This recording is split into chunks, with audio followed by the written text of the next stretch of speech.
Sí, ok. Bueno, buenas tardes. Mi nombre es Silvia Álvarez, soy psicóloga. Hoy voy a ser la moderadora de este conversatorio.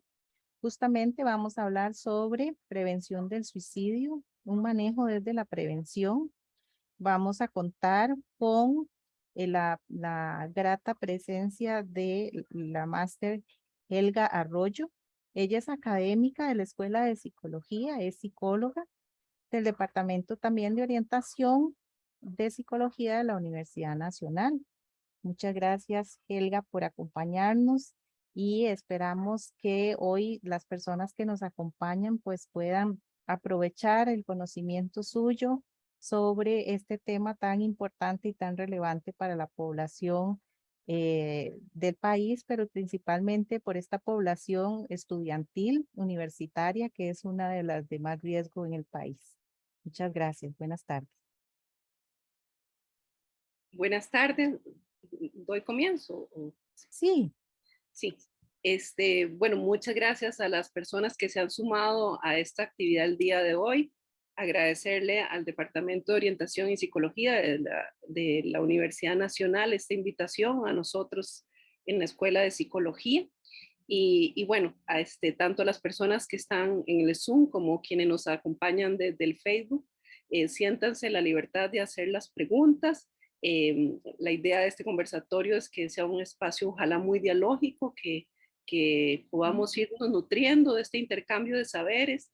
Y yo les voy a compartir un poco mi experiencia, que está situada en un trabajo que yo empecé a hacer desde el 2015 ante la declaratoria de emergencia cantonal de la problemática de suicidio en personas jóvenes en el cantón de Talamanca. En ese momento, yo también trabajo en la Universidad de Costa Rica y realicé una investigación en conjunto con otro compañero, colega, Damián Herrera, para entender los factores incidentes.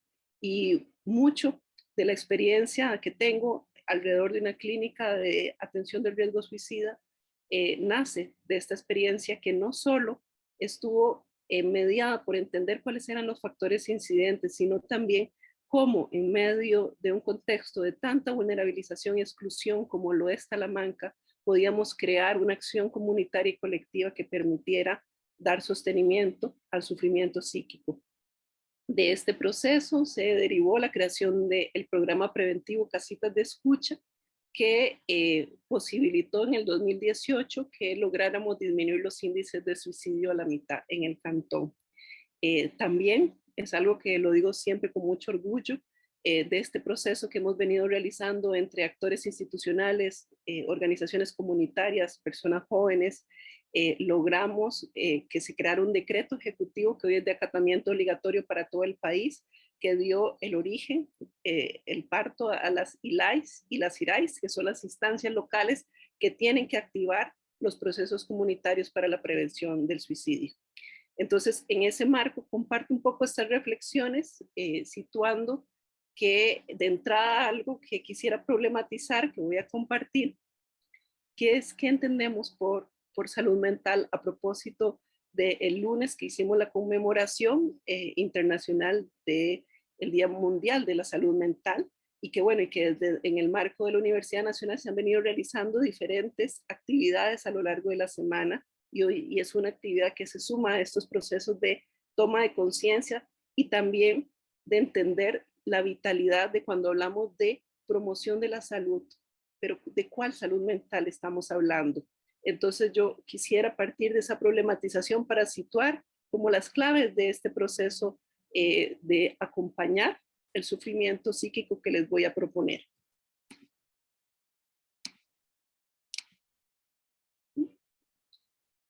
¿Okay? Quiero partir con esta provocación, porque cuando estaba haciendo la preparación de la presentación, veo que estos son dos postecitos que se hicieron en el Facebook de la caja. Y nos dice que salud mental es rodearse de personas contentas que levanten el ánimo. Salud mental es cultivar la felicidad. Y aunque de entrada esta expresión de felicidad de las personas que están aquí en este post nos diría, ah, sí, mira qué bonito, ¿verdad? Salud mental igual a felicidad. Pero esta visión, que es bien intencionada, ¿verdad? Porque yo defiendo la caja, tiene algunas problemáticas que son las que hay que cuestionar y problematizar. Que es que si yo parto de que salud mental es igual a felicidad, entonces si estoy triste, no tengo salud mental. Si tengo rabia o indignación, no tengo salud mental. Entonces, cuando hacemos estas construcciones, tenemos que partir de una concepción mucho más crítica de qué es eso que llamamos salud mental. Y si nos vamos a la definición de la Organización Mundial de la Salud, nos dice, me voy a adelantar, nos dice que la salud mental tiene que ver con un estado de bienestar que garantice la posibilidad de un trabajo productivo y aportar algo. Ya de entrada, esta definición tiene una serie de consecuencias, que es que si vos no estás así, en este estado de la felicidad, por tanto, entonces no tenés salud mental. Si vos no podés ser socialmente productivo, entonces dirías que no tenés salud mental. Entonces, hay que partir de una desmitificación de esta concepción porque la escuchamos mucho y es absolutamente necesario porque además la salud mental es un derecho, pero es un derecho que no se puede confundir con la felicidad porque no siempre estamos felices. A veces estamos tristes y estar triste también está bien, ¿verdad? Porque son nuestros afectos y la forma humana en la que expresamos sentires y afectaciones. Entonces, si yo parto de esta definición de asociar salud mental a sentirme feliz, entonces, ¿cómo podría entender? Y les pido que se tomen unos minutos para leer estas noticias. 3 de cada 10 familias en Costa Rica viven en la pobreza. Desigualdad empuja a Costa Rica hacia escenarios peligrosos. Costa Rica está entre los países más desiguales del mundo. ¿Por qué? Elevado costo de la vida, mayor problema de Costa Rica. Homicidios en Costa Rica no bajan de 557 por año desde el 2015. O sea, casi 2 por día. Suicidio de mujeres aumentaron al 50% en el primer año de la pandemia. Provincia de Limón, en Costa Rica, concentra narcotráficos y homicidios. Entonces, ante esta problematización de asociar felicidad a salud mental, lo primero que tenemos que preguntarnos es cómo en un contexto que se estructura desde la desigualdad podemos sostener un estado de sufrimiento o de felicidad. Estos contextos de desigualdad provocan mucho sufrimiento psíquico. Y entonces, cuando nos acercamos a esta definición, yo creo que se me saltó, cuando nos acercamos a esta definición de salud mental, que es un estado de bienestar en que cada individuo desarrolla su potencial para afrontar las tensiones de la vida, terminamos naturalizando esta situación de exclusión, de violencia y de desigualdad. Vivir en un contexto de tanta exclusión provoca sufrimiento. Y es un sufrimiento, que voy a devolverme antes de esta problematización, que hay una psicóloga brasileña maravillosa que se llama Baer Sawaya, que crea este concepto que es el sufrimiento ético-político, porque es un sufrimiento que surge de la desigualdad y de las injusticias sociales. Día a día estamos viendo, y bueno, hemos visto cómo la pandemia también vino a profundizar mayormente las afectaciones en salud mental, y no era que no estaban, es que la pandemia, al ser una situación límite, lo que hizo fue potenciar las desigualdades y las heridas existentes. Echamos mano de lo que pudimos, nos sostuvimos en la vida como pudimos, pero muchas personas hemos tenido que pagar el costo en nuestros cuerpos de este pasaje de más de 2 años que incluso perdimos a gente que amábamos. Entonces, entender que cuando habitamos este tipo de contextos se generan sentimientos de deshumanización que se cristalizan en nuestros cuerpos como una potencia de padecimientos y provoca una precarización de la existencia. La palabra sufrimiento etimológicamente viene del latín suffer, que tiene que ver con soportar por debajo de. Cuando una soporta por debajo de un malestar psíquico, pero que se potencia con un malestar social, se vuelve bastante pesado. Hay una filósofa, Sayal Valencia, que ella habla que cuando en estos contextos de tanta desigualdad como los que habitamos, se produce también una precarización de la existencia que provoca algo que ella llamó la lemnización del sujeto capitalístico. Hacía alusión a una fábula de Disney de los años 50. Los lemmings son pequeños roedores de esta fábula que cuando había sobrepoblación se lanzaban al precipicio para tratar de sostener el equilibrio de la población. Entonces ella hace esta crítica sobre la violencia en la que está estructurado el sistema, que el suicidio se convierte muchas veces en una forma, como vamos a ver más adelante, de acabar con este sufrimiento, pero que tiene que ver con un mecanismo del sistema que expulsa las posibilidades de la vida, donde hay una necropolítica de que hay vidas que importan y vidas que no.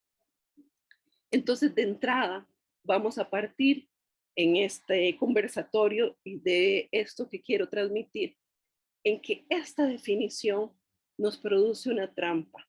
Y la trampa es que la responsabilidad del bienestar está puesta sobre nosotros, sobre las personas. Y si está puesta sobre nosotros las personas, imagínense una persona con depresión profunda que tiene que lidiar para ver cómo funciona en la vida, que tiene que ver cómo hace para afrontar las tensiones de la vida y trabajar de manera productiva. Y marco en celestito dónde están los acentos. Y esto lo que hace es exonerar a este sistema desigual de la responsabilidad, porque pareciera que en esta definición, que esto es una crítica a Ignacio Martín Baró, lo que está bien es el sistema y nosotros estamos mal ajustados a él porque no logramos funcionar. Pero estamos situados ante un contexto triste, ante un contexto de mucha vulnerabilización. Vea lo que está afrontando el país en este momento con el huracán Julia. ¿Cuáles son los sectores más afectados? Son las zonas más empobrecidas, las zonas de alto riesgo. Entonces, no es una casualidad, no es una casualidad quienes se inundan. Entonces, tenemos que partir de una visión crítica de salud mental. Y si hablamos de promoción, tenemos que hacer una promoción de una salud mental crítica que no le quita la responsabilidad al sistema, que no le quita la responsabilidad a las instituciones. Y esto que me parece tan maravilloso es partir que no consideramos desde este enfoque que las dificultades vienen de adentro hacia afuera. No es una la que no puede trabajar productivamente, sino más bien es un problema que viene de afuera hacia adentro, de esta realidad. Y si somos críticos ante esta realidad, podemos entender que frente a este sufrimiento y frente a estas afectaciones de salud mental que estamos enfrentando todas las personas, nuestros cuerpos van a materializar ese sufrimiento que genera este sistema desigual. Entonces, ¿cuál es la propuesta que les hacemos desde la escuela? Entender que la salud mental tiene que ver con la posibilidad humana de construir relaciones humanizantes. Y esto es profundamente hermoso, porque es que resistimos en el nosotros. El sistema ciertamente es así, y como le conversaba a uno de los grupos de estudiantes de una clase, haciendo alusión a un concepto de Rita Segato, que ella decía que teníamos que tener una capacidad anfibia, que los anfibios, ¿verdad?, pueden vivir en el agua y en la tierra. Y esa capacidad anfibia es la que permite que a pesar que vivamos en este sistema, podamos tener la capacidad crítica de cuestionarlo y no permitir que pensemos que somos los que no funcionamos y más bien buscar una vía de resistencia que esté asociada en este tejido del cuidado, del vínculo, del nosotros, de la humanidad, de la reciprocidad, de la ternura y de la solidaridad. Y eso es salud mental. Esa es la posibilidad de que a pesar que yo esté triste, yo siempre digo una frase que la tristeza se vive mejor acompañada. Entonces, a pesar de que esté triste, de que no pueda trabajar productivamente en este momento, hay alguien que está ahí sosteniéndome en escucha y presencia para afrontar la adversidad. Entonces, esta es la propuesta también en la que se sustenta epistemológicamente nuestra experiencia sobre el abordaje del riesgo suicida en Talamanca. Es crear un espacio de sostenimiento, de escucha, pero es un espacio fundamentalmente de vínculo. Y en el suicidio, el factor de protección por excelencia es el vínculo. Y es lo que nos hace profundamente humanos. Cuando nosotros llegamos a este mundo, y es algo que suelo decir mucho, ocupamos al otro para poder existir. Llegamos bebitos, nacimos y hubo alguien que asumió esas funciones de cuidado. Papá, mamá, abuela, ¿quién hizo este lugar de cuidado? Pero este lugar de cuidado, de cargar a ese bebé, de acariciarlo, de alimentarlo, darle refugio, nos fue permitiendo vivir. Pues eso no es ninguna casualidad, es la clave de la humanidad. Así como necesitamos al otro para poder existir, lo vamos a necesitar siempre, no solo al nacer, sino siempre. Y cuando hablamos de riesgo suicida, esa es la clave, sostenernos en el común y en el nosotros. Y hay algo que también me gusta traer a colación en esta reconcepción de la salud mental, que tiene que ver con el lugar de los afectos. Es muy interesante porque hablamos tanto de los afectos que lo damos por sentado y no logramos detenernos a ver la potencia y la fuerza política que tienen los afectos. Los afectos son revolucionarios. Los afectos nos sostienen en la vida y también ante el riesgo suicida nos sostiene. Decía Baruch Spinoza, un filósofo maravilloso, que los afectos tienen dos dimensiones, que es la posibilidad de afectos y de afección, que es la cualidad que al mismo tiempo de afectar y ser afectado. En este encuentro de potencia, de relaciones vinculares y de relaciones humanizantes, no solo yo acompaño a otro, sino ese otro también me acompaña y ahí establecemos un vínculo de reciprocidad. Y Spinoza decía que los afectos tienen que ver con la posibilidad de afectar un cuerpo que se aumenta o disminuye según el nivel de ese encuentro. Hablaba que había dos pasiones muy importantes, que era la alegría y la tristeza, que la alegría es aquella pasión que aumenta tu capacidad de actuar y existir, y la tristeza que la disminuye. Vean que de entrada no dice que hay un afecto bueno o malo, sino que hay algo que lo potencia y hay algo que lo puede disminuir. No sé si recuerdan esta película que me parece, bueno, para niñas, hermosa de Intensamente, que era en el cerebro donde estaban las emociones y cómo las emociones tenían un lugar importantísimo en la vida de la chiquita. Entonces, las emociones no es que sean buenas o malas, es que las necesitamos porque logran transmitir esta humanidad. Entonces, cuando vemos los afectos desde este lugar, entendemos otro concepto que Spinoza llamaba conatus, que es aquella fuerza, aquel impulso y voluntad para existir. Y ese impulso solo se potencia en lo común, en el encuentro con los otros, en la potencia de lo colectivo, en esa unificación de fuerzas. Marilena Chau, que es otra psicóloga brasileña, nos regala esta frase tan hermosa que dice que el cuerpo humano es más potente cuando más ricas y complejas son sus relaciones con otros cuerpos. El cuerpo humano es más pobre y débil cuanto más aislado se mantenga en relación con otros cuerpos. Entonces, esta es la visión de salud mental. Cuando logramos esta posibilidad afectiva que nos da potencia de existencia y nos da sentido de existencia. Entonces, introduciendo esta discusión, quisiera centrarme ahora en un poco caracterizar cuál es la situación sobre el riesgo suicida. Helga, Ajá. Don Luis Fernando tiene la Sí. mano levantada. Sí, Tiene don una Luis, pregunta. usted pregunte con toda confianza. Sí.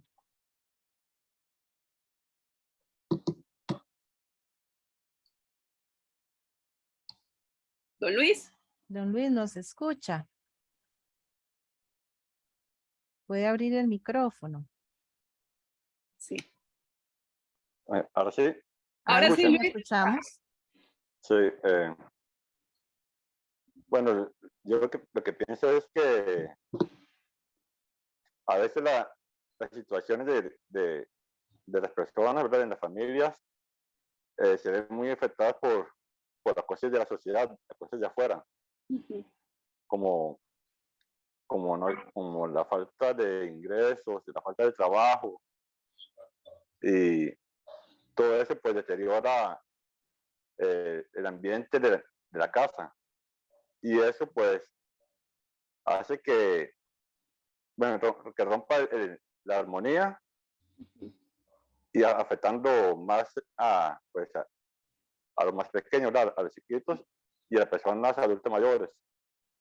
Entonces pienso yo que a veces la misma sociedad la que genera todos los males, lo que afecta a la salud y no tanto en la persona misma, sino lo que pasa afuera es lo que le quita la salud a las personas. Muy bien, Luis, exactamente. Coincido con esto que nos compartiste. Los indígenas bribris tienen un principio que dice que como es arriba, es abajo, porque ellos ven el mundo, una casa cónica aquí y otra en el inframundo, y son 4 mundos arriba y 4 abajo. Entonces parten de que cuando se produce una afectación en un plano, todo se afecta. Y así como nos compartía esto don Luis, lo que ocurre afuera en esta sociedad desigual nos afecta. Y como lo puntualizaba muy bien, hay poblaciones mucho más vulnerabilizadas, y decimos vulnerabilizadas y no vulnerables, porque al decir vulnerables le ponemos la responsabilidad a la persona. Vulnerabilizadas implica una acción de alguien que está vulnerabilizando o algo. Y las personas más vulnerabilizadas, como lo señaló en las familias, pueden ser los niñez, las juventudes, las personas adultos mayores, colectivos de diversidad. Hay las mujeres también, pero las mujeres que tienen condiciones de mayor exclusión. Y esto es muy cierto. Entonces, si hay una afectación afuera, hay una afectación adentro. Entonces, también, ¿qué hacer? ¿Verdad? Por eso la apuesta es cómo creamos un tejido de resistencia distinto. Porque también a este sistema le conviene que no haya colectividad, que lo que se promueva sea el individualismo, porque la colectividad nos provee ese nosotros que es el vínculo que nos sostiene en la vida. Entonces, sí, comparto mucho este comentario que nos ofrece don Luis. Entonces, quisiera ahora pasar a situar eh, estos datos a propósito de esto, ¿verdad? De cómo también el sistema nos afecta. Imagínense, vean el grafiquito, ¿verdad? Cómo nos va ilustrando la incidencia de suicidio desde el 2011 al 2021 en nuestro país. Más o menos, desde esta fecha hasta el año pasado, la estimación es que hay un suicidio por día. Y en el mundo hay un suicidio cada 40 segundos. Entonces, imagínense el nivel de sufrimiento de un ser humano para ya no poder y tomar esta decisión tan dura. Y bueno, y lo otro es que quienes son las poblaciones más afectadas son las poblaciones jóvenes. Disculpe un momentito.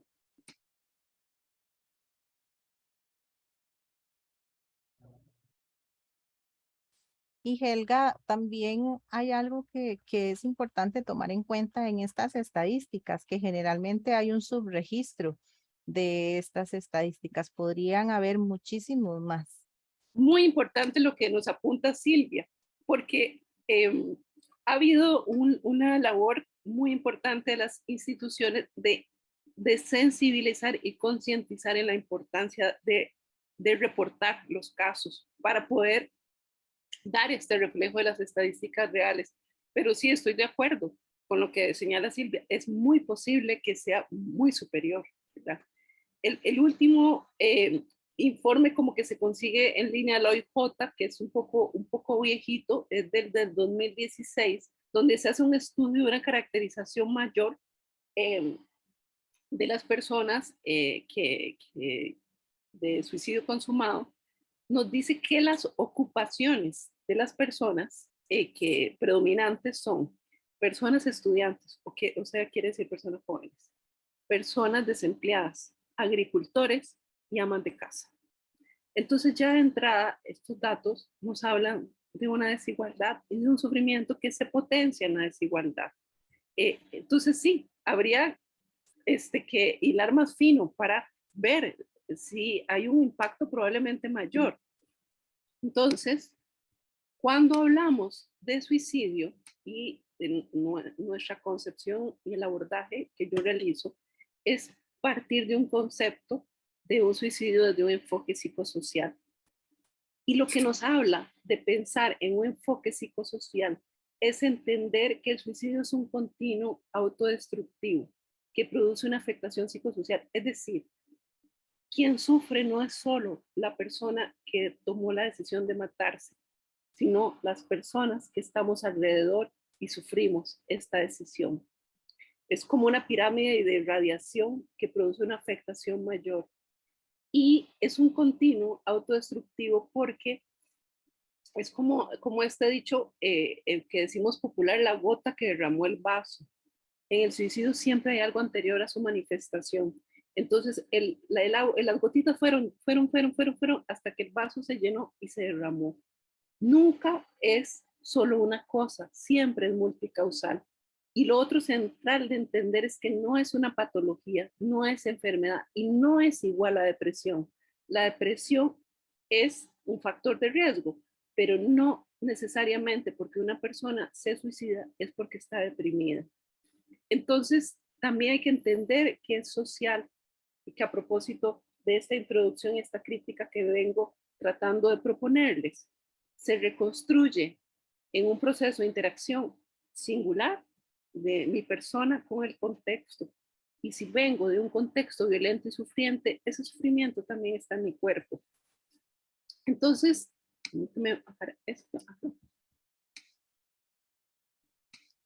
entendemos que es un proceso de síntesis donde la violencia se dirige hacia sí misma. Es una fuerza de autodestrucción, pero es un continuo.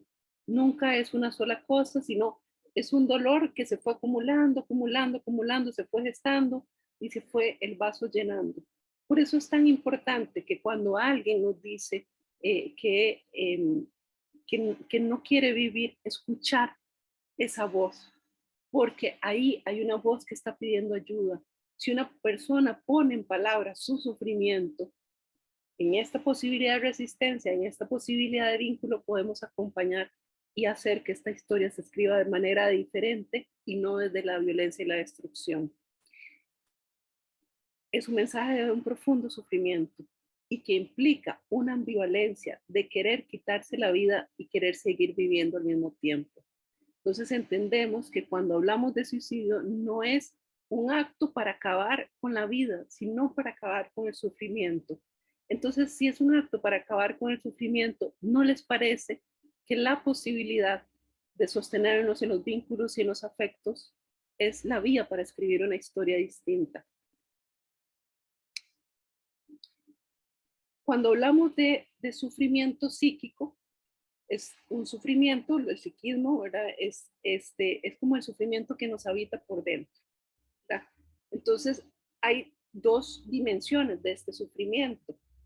Uno es el duelo, que el duelo es cuando perdemos a alguien querido y entonces tenemos que habitar una tristeza por esa persona que perdimos, ya sea que la perdimos porque falleció o por ejemplo en una relación de pareja, que perdimos la pareja. Entonces ese perder duele y por eso se llama duelo y tenemos que transitar este proceso de ir dándole lugar a la tristeza, permitir resignificarla hasta que poco a poco vamos saliendo de ella y aceptando esta pérdida. Primero tenemos este impulso de negación, después nos enojamos, pero poco a poco, no en vano nos dicen este dicho que el tiempo, ¿verdad? Es lo que se ocupa, ¿verdad? Y a veces me da una cólera que escuchar eso, pero es cierto, que ese tiempo, ¿verdad? Nos va permitiendo elaborar esa pérdida. Y hay otro concepto que tiene que ver con cuando el dolor se me fue conectando con otros dolores. Si yo no hago estos procesos de duelo, es como que nos quedaran heriditas abiertas. Y entonces en esta heridita abierta, si viene otra pérdida, entonces como que se me vuelve más grande, se me vuelve más grande, se me vuelve más grande. Y llega un momento que el dolor se profundiza tanto que ya yo ni siquiera sé de dónde viene. Ya no puedo dar cuenta cuál es la causa. Y entonces el sufrimiento se siente tan profundo, que es como sentir una sombra sobre nosotros mismos, porque ya no sé, ya no es porque perdí a mi pareja, sino que se me encadenó con otras pérdidas de antes y entonces ocurre que, que el yo, que el sí mismo se empobrece. Y si esto nos pasa y estamos habitando estos contextos de desigualdad con el que empezamos cuestionando, entonces se potencia más el sufrimiento. Y entender esto es importante porque también nos puede surgir la pregunta, bueno, ¿por qué algunas personas pasan por un evento parecido y no les afecta tanto como a otras? Este diagramita que está acá, que dice significaciones del trauma, es importante para entender eso. Porque les decía, si tenemos muchas heridas que nos quedaron ahí al pendiente de sanar, de suturar para que se cicatrizaran y quedaron ahí, ni las cocinas más ahí las fui dejando, ¿verdad? Entonces se me vuelven abriendo, se me conectan. Y yo paso por un acontecimiento que es grave, pero tengo estas heridas que no se me resolvieron, una vulnerabilidad personal. Y además no tengo los suficientes factores, no tengo los vínculos que me sostienen, ese lazo social que me sostiene. Entonces ahí es cuando podemos hablar de que un evento se vuelve traumático porque se me desgarran los vínculos, se me desgarra lo que me sostiene. Yo ya tengo estas heridas que no las curé, no les di el tiempo para que se sanaran y sufro un evento como la pandemia, por ejemplo, y simplemente es como que me desanudara, ¿verdad? Y cuando hablamos de trauma, tiene que ver con una herida, con efracción. Y esta palabra de efracción quiere decir que es algo que viene de afuera, crea un impacto violento y yo no lo puedo sostener. Que esto fue lo que nos pasó en la pandemia a todas las personas, porque ninguna de nosotros había pasado por una pandemia. Entonces no teníamos los recursos, porque solemos tener recursos para afrontar las adversidades, las situaciones difíciles, pero cuando viene a un evento al que yo no estoy preparada, que es más grande, que es esta herida con infracción, este impacto violento, entonces mis recursos son insuficientes y ahí puedo entrar en una crisis y si no sostenemos, acompañamos esta crisis, entonces puede derivar en un evento traumático y que se exacerbe el sufrimiento psíquico. El sufrimiento también se puede volver crónico, como las enfermedades del cuerpo. Entonces, hablamos de 3 tiempos. Primero, ocurre este evento, como la pandemia, que no sabíamos ni qué hacer, nos tuvimos que inventar, echar mano a nuestros recursos, reinventarlos, ver cómo hacíamos para estar con la gente querida. Bueno, de esto nos dejó aquí la virtualidad, ¿verdad? Cómo aprendimos a echar mano y inventarnos y aprender. Y yo primero me desorganizo, después siento mucha angustia y si ahí no acompañamos, entonces entramos a esta cronicidad del sufrimiento. Entonces, entender que cuando hablamos de suicidio, en este continuo autodestructivo, hay que situar diferentes momentos, diferentes partes de esta progresividad. Y esto es importante que entendamos estas fases en personas jóvenes, en personas adultas. En niñez ocurre distinto, porque en la niñez hay una impulsividad. Por eso jamás podemos desatender el sufrimiento de un chiquito, de una chiquita, porque hay un acto impulsivo. En cambio, en las personas adultas o jóvenes pasan por esta progresividad. Lo primero es que empieza como una idea. Entonces, esta fase la llamamos de ideación. Hay esta idea que primero es poco estructurada, está dentro mío, ¿verdad? Pero todavía no la he apalabrado. Después, el segundo momento es el de la amenaza, que estamos acá, y es cuando lo hablo, cuando pongo en palabras y frases como, ay, yo quisiera no amanecer, es que el mundo estaría mejor sin mí.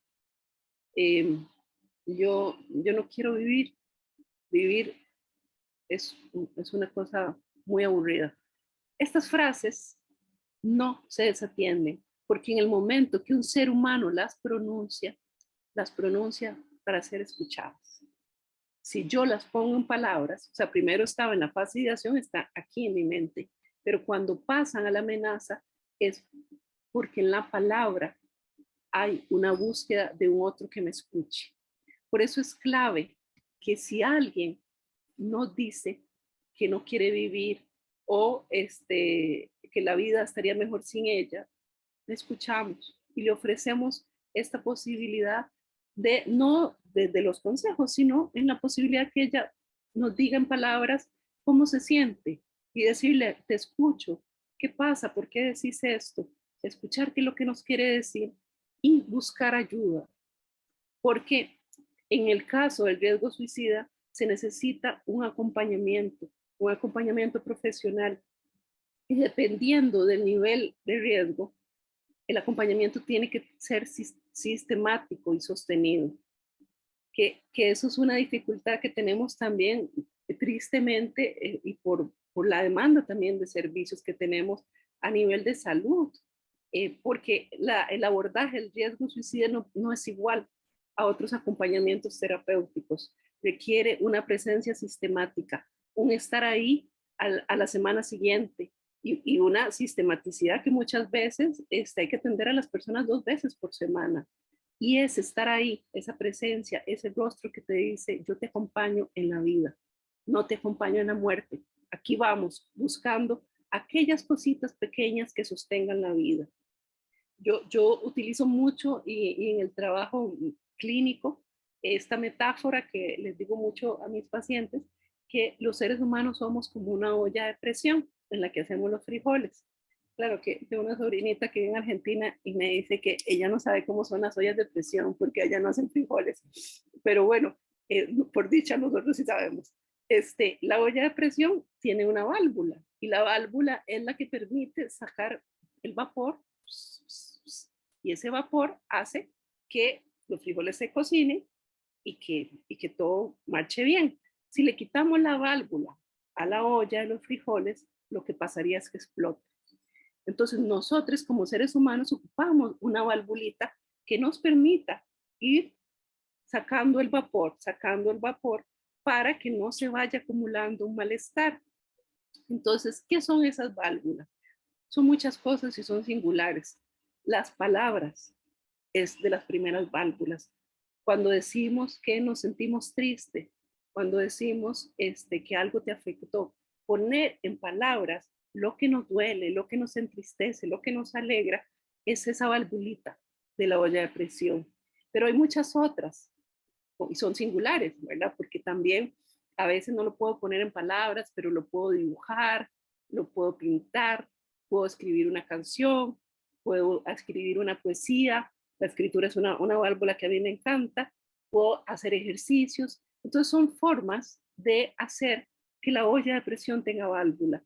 Y hay que buscar las válvulas propias, ¿verdad? Porque a todos, por dicha, somos diferentes y nos gustan cosas diferentes.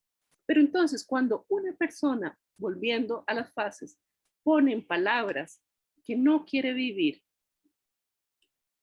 está utilizando la válvula de la palabra para buscar ser escuchada. Entonces buscamos cómo acompañarla.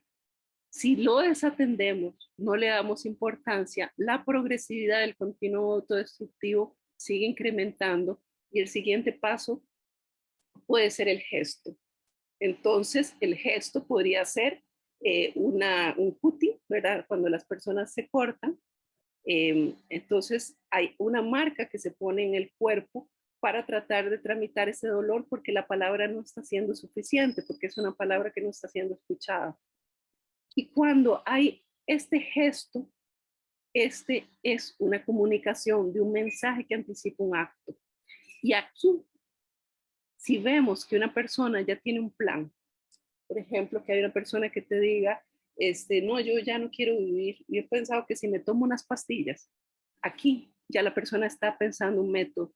Y aquí, o sea, aquí nos encendimos las alertas en la fase 2, aquí hay que encender todas y jamás dejar a este ser humano solo. Entonces, porque lo que deviene a un plan es el acto y aquí es el intento. Y tristemente, si este intento se concreta, la siguiente fase es el suicidio consumado. Y aquí, cuando habíamos hablado al inicio de la afectación psicosocial, es porque quien queda con el sufrimiento somos las personas sobrevivientes que quedamos ahí en ese dolor. Helga, Ajá. don Luis nos comenta, a veces el sentir vergüenza puede llevar a adolescentes a cometer suicidio. La vergüenza es un afecto triste a propósito de lo que veíamos al inicio de las pasiones alegres y de las pasiones tristes. Y la vergüenza tiene este atravesamiento de imposibilidad y muchas veces de parálisis.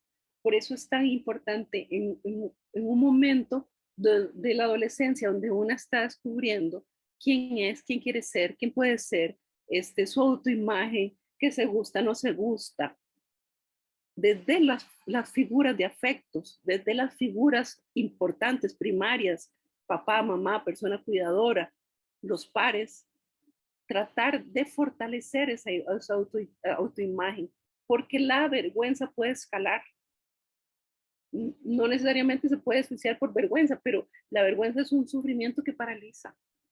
Entonces, ahí es tan importante acompañar a las personas adolescentes en este transitar este momento de la vida, porque es un momento clave para saber quiénes somos. Es un momento central donde nos hacemos las preguntas. Recordemos cuando éramos personas adolescentes. Y además la adolescencia es tan terriblemente, está tan llena de mitos, ¿verdad? Entonces, es decir, adolescentes problemáticos, no saben lo que quieren. Están en un momento clave de la existencia donde hay preguntas de quién quiero ser. Y esas preguntas, si se escuchan y se acompañan y se posibilitan estas vías, estas válvulas para descubrir quiénes somos, entonces encuentra uno un lugar distinto de superación de la vergüenza. Yo creo que, yo siempre digo que yo logro conectar tanto con esta experiencia de las casitas de escucha de la Fundación Fundamentes que construimos en Talamanca, porque cuando yo era adolescente, yo entré a un programa de la clínica del adolescente. Yo era profundamente tímida, así, pero avergonzada hasta no poder. Y yo no era capaz de hablar y era así, ¿verdad? Y me acuerdo que cuando llego a este programa en Punta Arenas, pues soy de Punta Arenas, entonces me empiezan a motivar a que yo dé una charlita como adolescente, ¿verdad? Yo jamás, ¿verdad? Yo paralizada, yo avergonzada. Y cuando la doy, y hay un otro que me mira y me dice, qué bien que lo hiciste. Y entonces yo empiezo a darme cuenta de que puedo hablar en público y que no pasaba nada y me empiezo a sentir orgullosa y después, véanme aquí, ¿verdad? No paré de dar charlas. Entonces, esa posibilidad de acompañar en la vergüenza desde el reconocimiento y la validación de quiénes sos como persona adolescente es clave, porque en la vergüenza hay una escalada de violencia que se dirige hacia sí mismo. Claro. Aquí también nos preguntan, ¿qué pasa si la persona no acepta acompañamiento? Es una pregunta muy importante porque el problema es que si no hay deseo, no hay movimiento. En el caso de personas menores de edad, puede operar un poquito distinto, ¿verdad? Porque los padres, madres o personas cuidadoras le llevan a la terapia. Y ahí la habilidad de la persona terapeuta de sostener ese no hablar. Ujú. Podemos pasar muchas sesiones sin hablar, pero yo digo, aquí estoy con vos. Cuando estés lista, hablamos. O Claro. pintamos o buscamos otras vías, ¿verdad? Pero una persona adulta, si no quiere el acompañamiento, ahí estamos en un problema, porque entonces no se va a comprometer con el proceso y necesitamos deseo, porque el deseo es eso que nos mueve cada día a querer un futuro, a esta capacidad de futurizar y decir, yo me siento muy triste, ya no puedo dar cuenta de dónde viene mi tristeza, pero Ujú. hay un pedacito adentro que hace que yo quiera vivir. Entonces, ese deseo, aunque sea muy lento, nos va moviendo y lo que hacemos es buscar, aunque sea su chiquitito, y vamos trabajando en hacerlo más grande. Claro. Nosotros trabajamos mucho con, con la capacidad de creación, porque los seres humanos tenemos dos fuerzas que en psicología, eso se llama pulsión de vida y pulsión de muerte.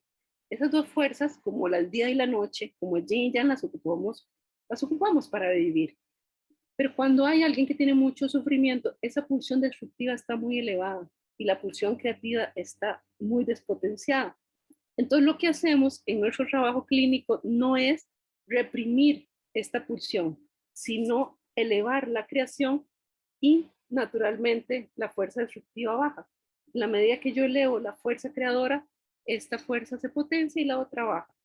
Entonces, nos vamos conectando con posibilidades y por eso hablaba también de la sistematicidad, porque volviéndolo al sistema de salud, la posibilidad de acompañar no puede ser una vez al mes o no puede ser algunas sesiones. Si se está acompañando una persona con riesgo suicida, es un acompañamiento sostenido que asegure el después, que asegure que hay alguien que está ahí en el después, que hay alguien que me espera la otra semana para escucharme y para acompañarme en esta construcción de vidas singulares para resignificar el sufrimiento.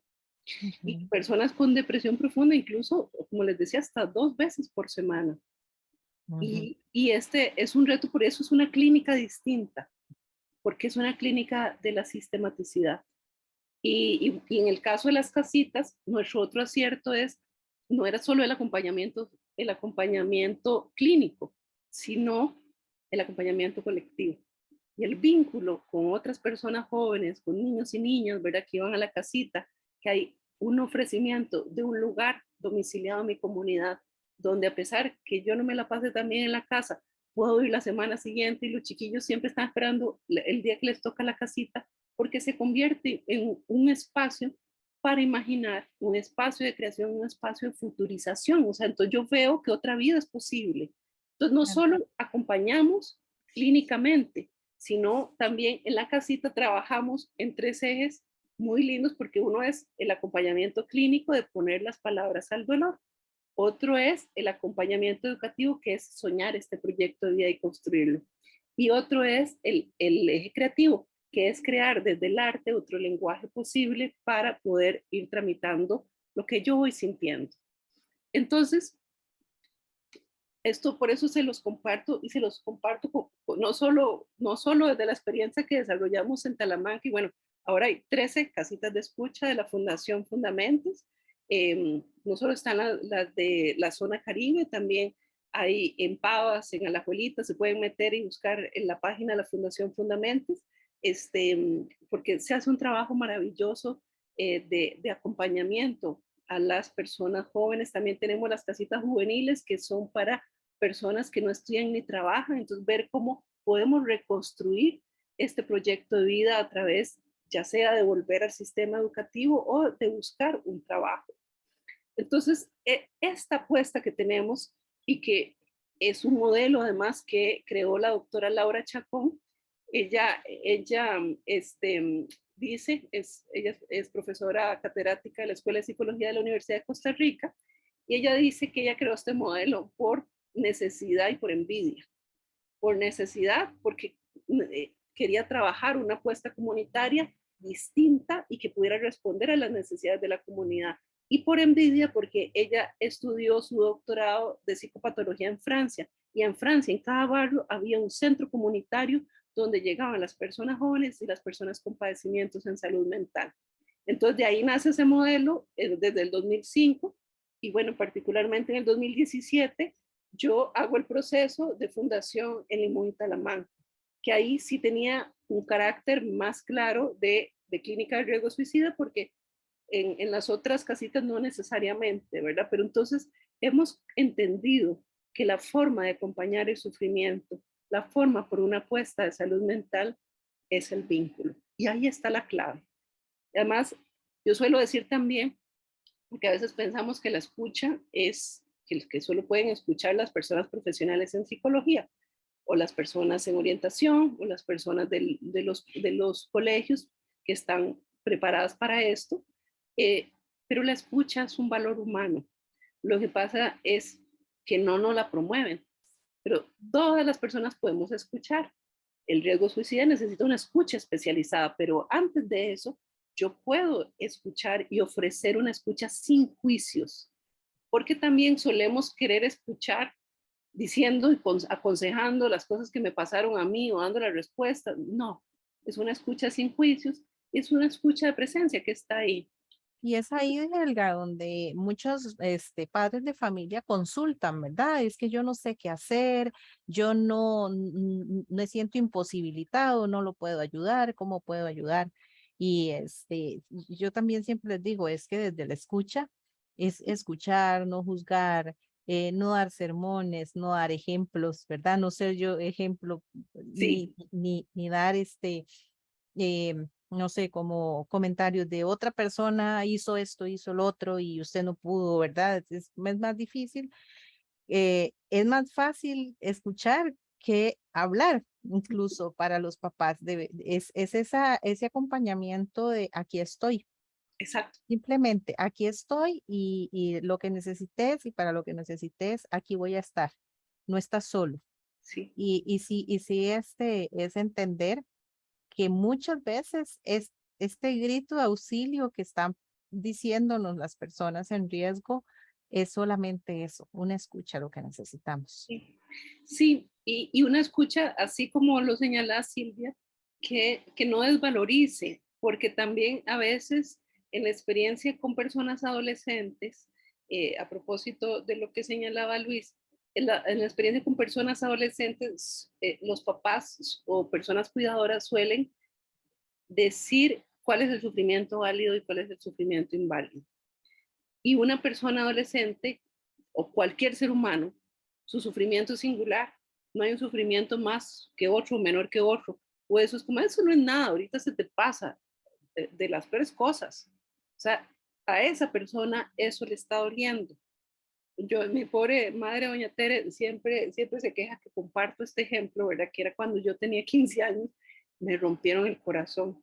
Y yo, así, me rompió el corazón mi primer novio, ¿verdad? Entonces yo sufrí de que me habían roto el corazón y ella me dijo, es que vos no sabes qué es el amor. ¿Cómo a alguien de 15 años que sentía literalmente que el corazón estaba roto, Que se le acababa el mundo. se le acaba el mundo, le van a decir, usted no sabe lo que es el amor? Si el Claro, amor se sentía como un corazón roto. claro, claro. Sí, la Entonces, validación es importantísima. sí, sí, Sí, y escuchar respetando que ese dolor es el dolor para la persona. Y esto de no dar soluciones que decías vos, ¿verdad? Porque a veces decimos, no, tranquilo, Dios te va a ayudar. Y no es, y respetar las creencias de las personas, es que usted no sabe si en ese momento le va a ayudar. Y si la persona también es creyente. Entonces, nada más estar ahí, contame, mira, sé que es muy validarlo, ¿verdad? Sé que es muy difícil para vos, pero yo estoy aquí para escucharte. Y ujú, estamos ujú. ahí, incluso hasta en Exacto. el silencio. Sí, sí, sí, es solamente eso, acompañarlo y a veces no quieren hablar, el adolescente muchas veces no quiere ni hablar, o Ujú, incluso no solamente el adolescente, el adulto joven también ujú. está en un proceso también de crecimiento y tampoco quiere hablar, pero quiere alguien ahí a la par, Sí, que se sí, sienta ese calor, ese afecto, como decís vos, esa parte afectiva de saber que esta persona está aquí conmigo. sí, exacto. Y también inventarnos las vías, porque yo que tengo Y, sobrines y cada vez hablan menos con mensaje de texto, ¿verdad? Pero entonces yo aprendí a hablar con sticker, con estas cosas y pregunto y también construyo otra forma, ¿verdad? Tal vez no me cuenta mucho, pero entonces yo le cuento y ahí claro, establecemos un hilo de conversación que pasa por también conocer la singularidad de estas otras personas. Sí, porque entre lo que yo he visto también es que, por ejemplo, no necesariamente tenés que hablar del problema en sí que la persona no puede manejar, sino hablemos de tu vida diaria, qué te pasó hoy, veamos una serie que te gusta ver y comentemos la serie, que es ese compartir, ¿verdad? Que te va a permitir ir abriendo, ¿verdad? Ese camino de la comunicación, de la confianza, del interés, ¿verdad? Y que la otra persona diga, sí, está interesado en mí realmente. Acordarnos que siempre somos, en el caso de las mamás, siempre somos ejemplo y también hasta estamos siendo revisadas diariamente si estamos o no estamos ahí. Sí. Entonces, este tipo de personas también en estas crisis pueden ser muy sensibles a la crítica, ¿verdad? A un mal gesto, a un mal modo, presentar mucha irritabilidad. Entonces, a veces también hay que en ese acompañamiento hay que ser muy, muy empático también. Sí, totalmente de acuerdo. Y bueno, y ese es el reto que nos plantea esta escucha. Y, bueno, para ir entonces también cerrando un poquito y abrir más preguntas si también hay desde el Facebook, quisiera compartir esto que es la valoración del riesgo. Esto es para que lo conozcamos, pero sí quisiera dejar muy claro, subrayado en negrita con letras de neón, que si una persona nos dice y pone en palabras que no quiere vivir ahí, aquí, desde este primer momento tenemos que actuar. Es mejor pecar de hacer algo que no hacer nada. Pero aprender, digamos, cómo desde la clínica hacemos la valoración de estos riesgos. Eh, Primero, hay un riesgo que llamamos bajo, porque son como ideas menos estructuradas, eh, como más vagas, ¿verdad? No son constantes y lo llamamos así porque ideas como de no puedo seguir adelante, desearía estar muerto, pero no hay un plan. A veces vienen y no hay una intención evidente. Pero a partir de este momento, cuando se apalabró, aunque sea bajo, buscamos ayuda. Porque recuerden que es un continuo, la gota que derramó el vaso. Entonces aquí ya tenemos gotitas adentro del vasito que se está llenando.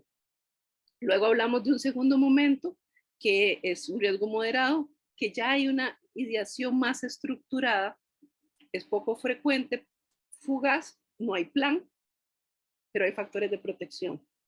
Y el riesgo alto es cuando hay una ideación más concreta, estructurada, hay acceso a medios y hay una débil red. O sea, los vínculos están desgarrados, los vínculos están debilitados. Entonces, esto nos enciende la alerta desde el inicio, aunque haya riesgo bajo. Porque si nosotros empezamos a acompañar a una persona que tiene estas ideas, el vasito no está muy lleno. Entonces ahí podemos empezar a trabajar. Si el riesgo es muy alto también, pero ahí ya el vaso está más lleno, ¿verdad? Entonces hay más trabajo. Entonces, esta clasificación nos ayuda también como para ver el tipo de acompañamiento. Y es importante entender que las personas con depresión, personas que han hecho intento, personas con ideación, personas con padecimientos mentales o personas sobrevivientes son quienes tienen mayor riesgo, que no es igual a que puedan suicidarse, sino es una mayor vulnerabilización. Y lo otro importante es entender también que la clave está no tanto en los factores incidentes, que lo provoca, es en los factores protectores. Y los factores protectores nos llevan siempre nuevamente al vínculo. Hablamos de que en el suicidio lo que hay es una pérdida del sentido y esta autodestructividad y violencia contra sí pasa por aquello que no puede ser tramitado por la palabra y es perder el sentido de la existencia. Y la vía más eficaz es dar sentido a la existencia. Y dar sentido a la existencia nos lleva al vínculo. Entonces, aquí, para finalizar la presentación,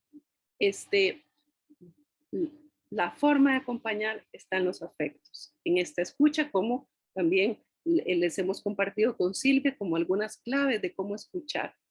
esta presencia que aumenta el conatus del que nos hablaba Spinoza.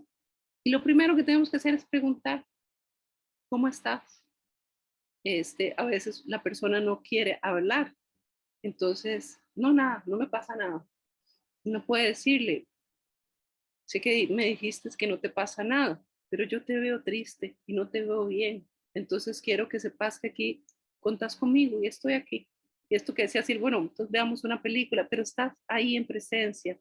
Escuchamos sin juicio. Nunca dejamos sola a una persona que nos está diciendo que ya no quiere vivir. Y hay que actuar, buscar ayuda profesional, encontrar las vías para que reciba acompañamiento. Y aunque la persona ya esté recibiendo acompañamiento, es muy importante seguirle acompañando. Estar recibiendo acompañamiento especializado de una persona profesional en psicología, pero nosotros como humanidad le seguimos acompañando en ese acompañamiento. Entonces, es un acompañar, acompañar. Entonces, finalizaría con esta frase que me conmueve mucho. Esto es un libro de Italo Calvino que se llama Ciudades Invisibles, que dice así: el infierno de los vivos no es algo por venir, hay uno, el que ya existe aquí, el infierno que habitamos todos los días, que formamos estando juntos. Hay dos maneras de no sufrirlo. La primera es fácil para muchos, aceptar el infierno y volverse parte de él hasta el punto de dejar de verlo. La segunda es riesgosa y exige atención y aprendizajes continuos. Buscar y saber quién y qué en medio del infierno no es infierno, hacer que dure y dejarle espacio, porque no hay nada más subversivo que nosotros. Muchas gracias. Muchas gracias, Helga. Helga, acá me pregunta Jennifer, dice, ¿qué sucede con las personas que no tienen acceso a este tipo de servicios? Me parece que en parte pues ya está contestado lo que ella nos pregunta en la parte de verdad de si la persona no tiene este tipo de servicios, la clave podría ser, ¿verdad? Reforzar la parte afectiva, la escucha y el acompañamiento. Sí, y también hay alternativas en este momento. Por ejemplo, la línea Aquí Estoy, que creo que ahorita les podemos poner el teléfono, es una línea especial que creó el Colegio de Profesionales en Psicología y que ahora además está articulada con el Ministerio de Salud y la línea 911, que lo que ha hecho es que personas con un compromiso social, voluntarias, profesionales en psicología, son voluntarias para dar sus servicios y acompañar telefónicamente a personas que están en una crisis de riesgo suicida. Esta es una vía. Incluso el MEP tiene una coordinación de una línea particular, también el PANI también tiene otra línea. Entonces son estas alternativas que se han ido creando desde un compromiso de la institucionalidad para poder dar respuestas. Y otro tipo de fundaciones, por ejemplo, las casitas, o sea, están en comunidades vulnerabilizadas. Y estas opciones que se han ido creando, pero es cierto que falta más, o sea, ojalá pudiéramos tener una casita en cada barrio, que el acceso al acompañamiento psicológico sea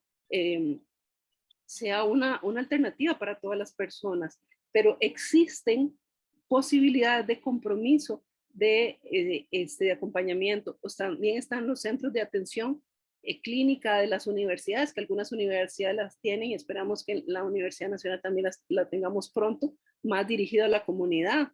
Está en el caso de personas estudiantes de la Universidad Nacional, Oficina de Orientación y Psicología. Entonces, lo que tenemos es que echar mano y bueno, y creo que estamos haciendo también un esfuerzo de articular estas opciones y sí con conciencia de que tenemos que crearlas y demandarlas al Estado, porque no puede ser, por ejemplo, que ni siquiera tengamos una política de salud mental que articule los esfuerzos de la institucionalidad y dote de recursos para tener opciones para que la psicología o la atención psicológica o psiquiátrica no sea un problema de quién puede pagar, sino un problema o una necesidad y un derecho de quien lo necesite. Claro, claro. Y también, bueno, acá me pusieron en el Facebook, afecto con respeto, asertivo es fundamental en el acompañamiento, pero muchas veces queremos ayudar a alguien y no sabemos cómo. Entonces también las personas que quieren ayudar, también esta parte de psicoeducación también sería muy beneficiosa, ¿verdad? Para estas personas que tal vez no tienen el acceso, pero tienen un allegado o un conocido que puede estar necesitando de esta escucha.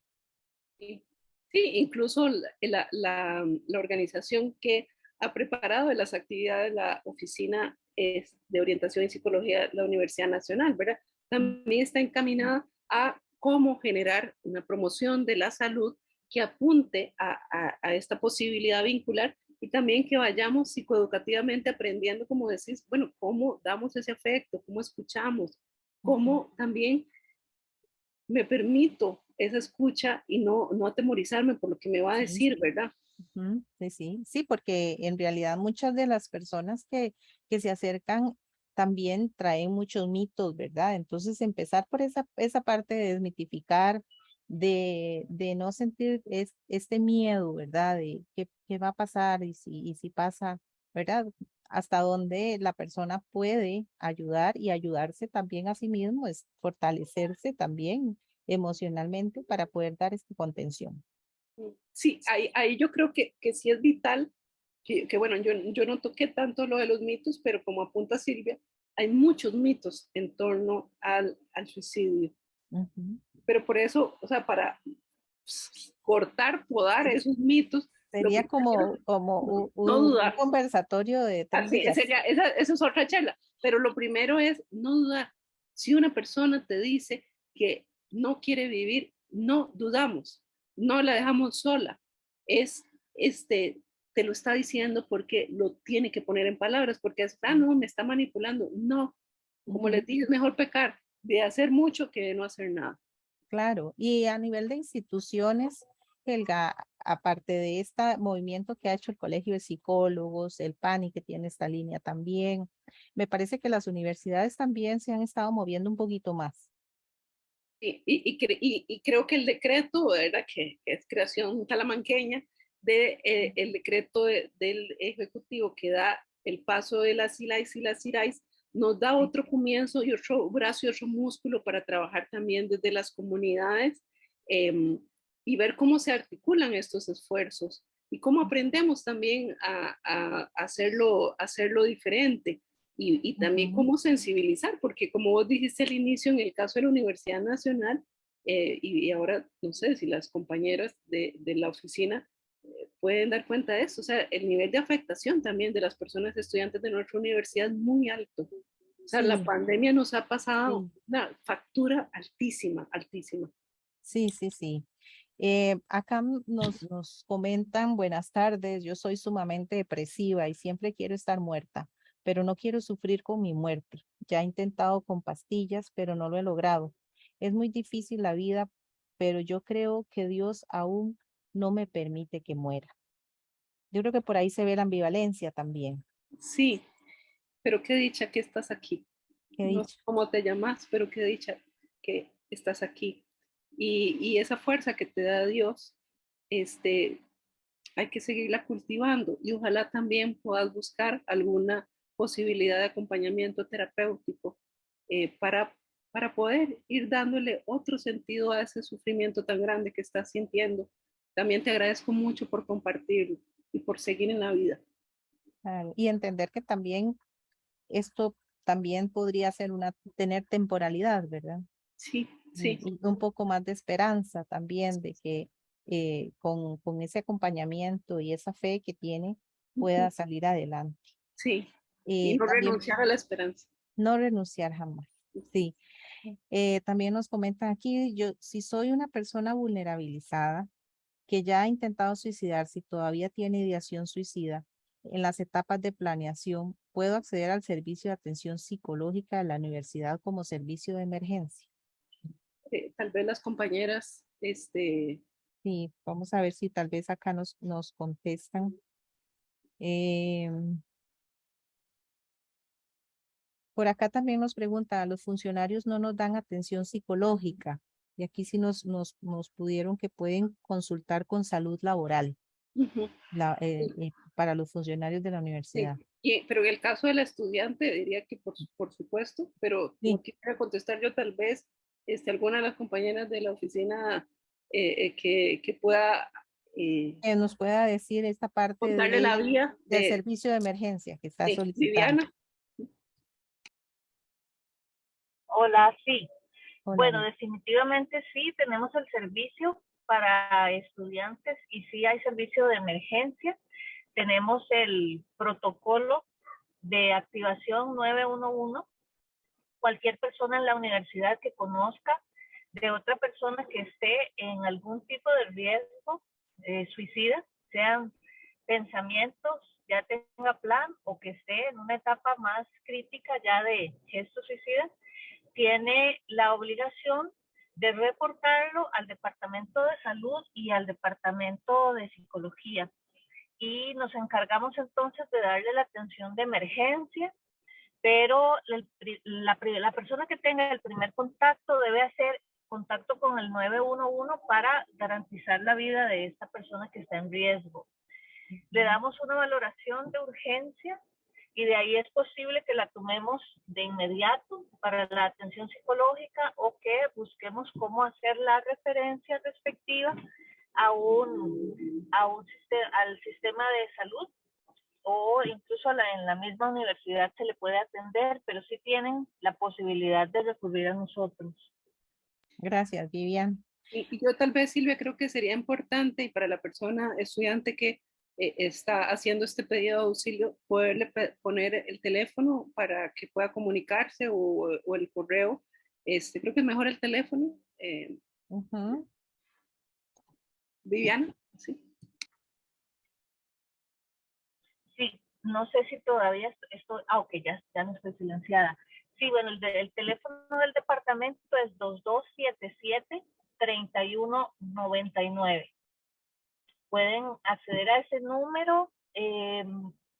Los primeros lunes y los terceros lunes también se abre la posibilidad de solicitar la atención psicológica, ya no por urgencia, sino la atención que damos comúnmente. Se abre primero y tercer lunes a las 8 de la mañana. En ocasiones contamos con bastante disponibilidad, ¿verdad? Como cuando estamos empezando ciclo, y hay ocasiones en las que no hay tanta disponibilidad, pero bueno, siempre se les da alguna forma de atención y como repito, si están en urgencia, pues se hace la referencia respectiva. Ok, bien. Silvia, Muchas y ese gracias. número se puede poner en el Facebook, del número de emergencias de...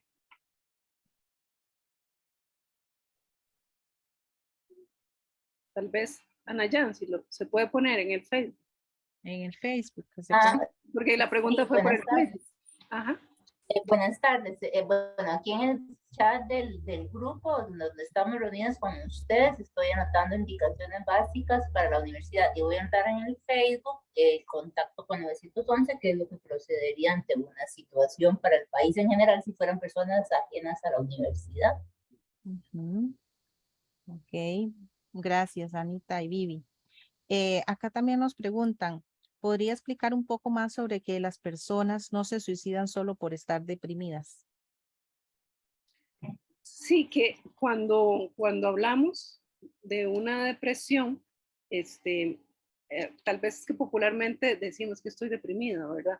Pero cuando hablamos de una depresión es una sistematicidad de una temporalidad muy larga, donde cuesta mucho, ¿verdad? Poder sostenerse y poder actuar, seguir el día a día de la cotidianidad. Entonces, no necesariamente esta es una condición, si es un factor de riesgo, ¿verdad? Esta tristeza tan profunda y sostenida. Pero a veces puede ser un evento de una crisis precipitante, como cuando explicaba el grafiquito de las significaciones del trauma, algo que me exacerbó, ¿verdad? Mis heridas, esas heridas que no estaban sanadas. Entonces no es que yo atravesé un periodo de una tristeza de mucho tiempo, una tristeza sostenida como es la depresión, sino tiene que ver con un evento. un evento que me desencadenó y que yo lo digo así, me desanudó, ¿verdad? Porque entonces ya no fue solo eso, es que es como que me hizo conexiones con todas las heridas que no he resuelto a lo largo de mi vida. Entonces, por eso es que no es igual a depresión. Y hay casos de personas que atraviesan circunstancias precipitantes de crisis circunstanciales que toman esta decisión y no es porque están deprimidas.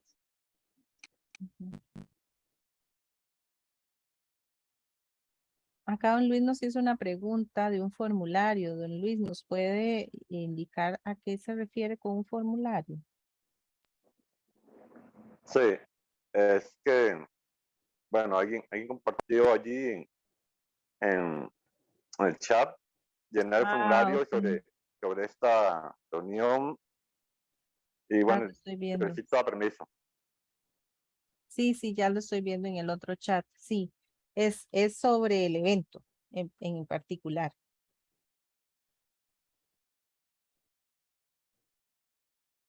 Entiendo que es parte del sistema de la página. Sí, creo que entendiera. Ujú, ujú. Ok. ¿Alguien tiene más preguntas? ¿Alguna duda con respecto al tema? ¿O las mismas ayudas que tiene la universidad?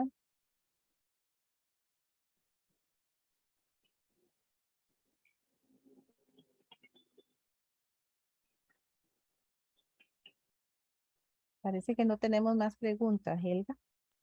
Entonces, yo creo que podemos cerrar, pero quisiera agradecer mucho también Aquí está Viviana bueno, levantando la mano. entonces antes de agradecerte, Viviana. Pues básicamente agradecerte muchísimo, Helga, tu participación en este marco de la Semana de Promoción de la Salud Mental con aportes lindísimos. De verdad que gracias por transmitirnos tu postura con tanta fluidez y con un lenguaje que nos permite realmente pues comprenderte muy bien.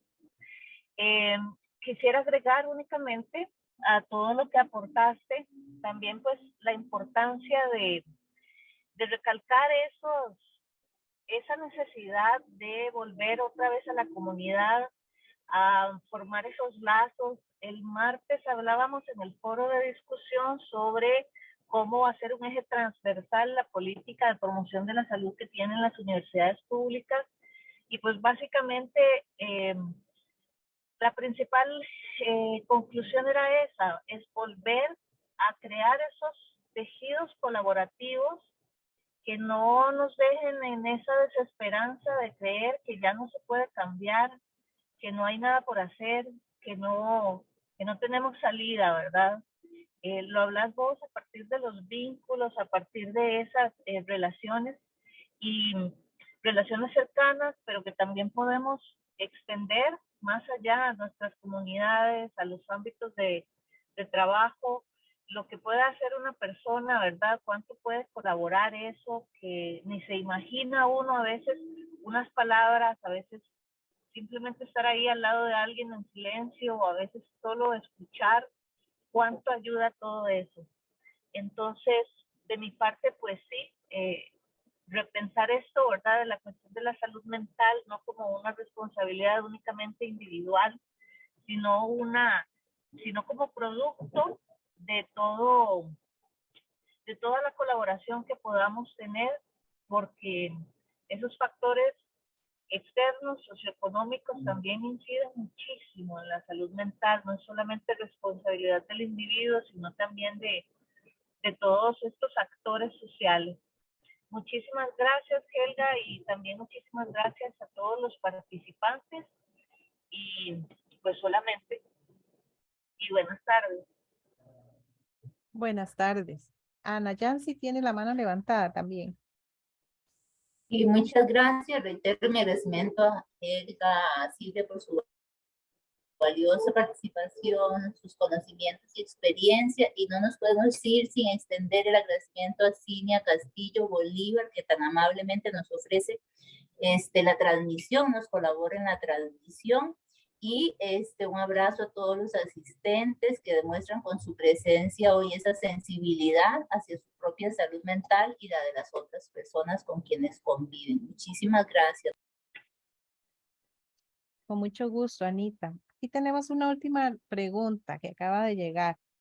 Nos dice don José, muy buenas tardes, me ha parecido de gran provecho el seminario, una consulta en caso del déficit de atención.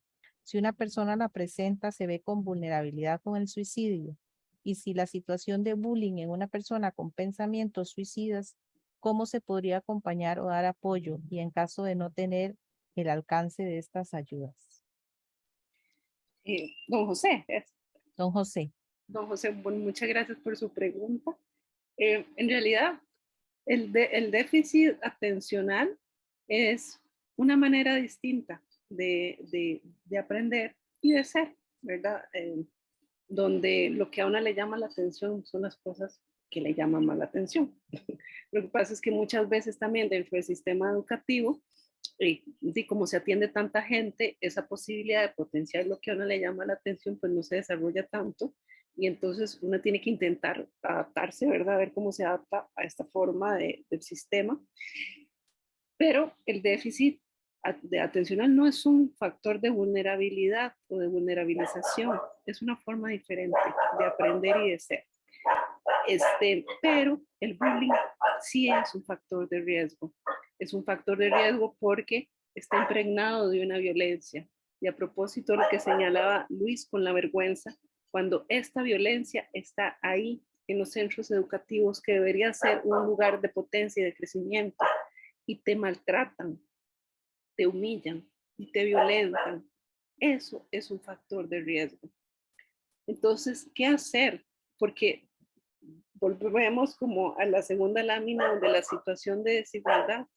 ¿En qué momento asumimos una pedagogía de crueldad, como diría Rita Segato, de naturalizar la violencia, naturalizar humillar a otro ser humano, aunque un chiquito humille a otro chiquito y se burle? ¿En qué momento volvimos eso natural? Entonces, definitivamente, no puede haber tolerancia ante el bullying. Es que es impensable porque no nos convoca como humanidad, no nos convoca como posibilidad de construir relaciones humanas humanizantes. Entonces, yo le diría que a esa persona que usted le preocupa, que quiere acompañar, dele mucha mirada, dele mucho afecto, fortalezca mucho y buscar otras vías que no sean también de denuncia en el centro educativo, de denuncia en estos espacios, porque no se puede tolerar. Y el Ministerio de Educación, no sé si es del Ministerio de Educación, estoy asumiendo, pero hay un protocolo en contra del bullying. No podemos naturalizar más. Y también hay que cuestionarnos como padres, madres y personas cuidadoras por qué estamos permitiendo que nuestros hijos se violenten de esa manera. Entonces hay que reafirmar mucho y darle mucha fuerza a este ser humano que está siendo violentado, y si es necesario incluso pensar cambiarle de grupo, pero el centro educativo también tiene que actuar frente a esto, no es solo la familia, porque esta violencia está siendo manifestada ahí porque está siendo naturalizada. Claro, y también dentro de este protocolo que existe en el centro educativo, si no se aplica el protocolo, pues uno como papá o como cuidador tiene que insistir Sí. y no darse por vencido hasta que logre obtener justicia para esta persona que está siendo vulnerabilizada. Y Ujú. sí es de mucho riesgo, Sí, sí, porque estamos hablando de un momento cuando lo que volvía con la adolescencia, con la juventud, uno está construyéndose. Es que sí, es violento en cualquier espacio. El bullying sí. es en el centro educativo, pero el acoso laboral también se vivencia en los espacios de trabajo, y no se puede admitir ningún tipo de violencia, porque la violencia nos cercena como humanidad y nos hace sentir mucho sufrimiento. Sí, sí, claro. Hay que moverse, Sí, que hacer ese movimiento, ¿verdad? De sí, insistir, de buscar ayuda, de no quedarse ahí paralizado, ¿sí? sí. Ujú. Y Silvia, y también de colectivizar, Claro. pedir apoyo, o sea, porque también son procesos desgastantes, pero don José, convoque a toda la familia y si quiere van y se plantan en el centro educativo, pero no permita que la violencia se naturalice. Exacto. Muchísimas gracias. Estamos cerrando. Déjame ver, que acabo de ver otra. Voy a leerte esta. Soy estudiante de primer año de la carrera de psico. ¿Existe alguna guía o herramientas aparte de las ya mencionadas para prevenir o dar un acompañamiento a estos casos, ya que las personas suelen acudir al saber que somos estudiantes? Ah, ok, sí. Te dicen, estudia psicología y le tiran todo, o sos psicólogo y te tiran todo, ¿verdad? Sí, nos pasa. Yo creo que bueno, que es como estudiante de primer año, podría ser una iniciativa que propongas en la asociación y que se coordine con la escuela, porque sí es muy importante, incluso, bueno, también en la oficina de orientación y de psicología, ha dado talleres y está realizando talleres de intervención en crisis y de primeros auxilios psicológicos. Esas son herramientas esenciales también para aprender cómo acompañar, sobre la escucha también, esto que es que nos podemos entrenar y aprender cómo dar una escucha que sostenga. Entonces, aquí yo te motivaría a que si sos de la UNA, ¿verdad? Como convocar a la asociación, ¿verdad? Y articularlo con la escuela y lo podemos hacer. Claro. Ahí hay una profesora que se llama Helga. Esa ayuda. Y sabe mucho además. Sí. Helga, muchísimas gracias por tus Gracias. aportes, muchísimas gracias por toda la charla tan bonita que nos has dado y me parece que tu, tu forma de darlo es de una forma también muy compasiva hacia el paciente, ¿verdad? Y qué bonito. Muchas gracias y gracias a todos los que participaron, los que nos acompañaron. Que pasen una linda tarde, noche y que ojalá estos espacios se sigan dando para que podamos seguir aprovechando el conocimiento de personas como Helga y otros que hay ahí en el DOP que también tienen mucho que dar. Muchísimas gracias a todos. Muchas gracias y gracias a Silvia, ¿verdad? Por hacer este momento también como tan fluido y tan cercano, a pesar de que estamos a través de estas pantallas, y las personas que nos acompañaron y a la oficina de orientación y psicología que hizo posible este espacio, a la Escuela de Psicología de la Universidad Nacional. Y quiero también agradecerle mucho a las personas que hicieron preguntas y particularmente las dos personas que nos compartieron un dolor y un sufrimiento, Claro, y un deseo de seguir. claro. Muchísimas gracias a todos. Hasta Buenas luego. tardes. Buenas tardes. Gracias, hasta luego.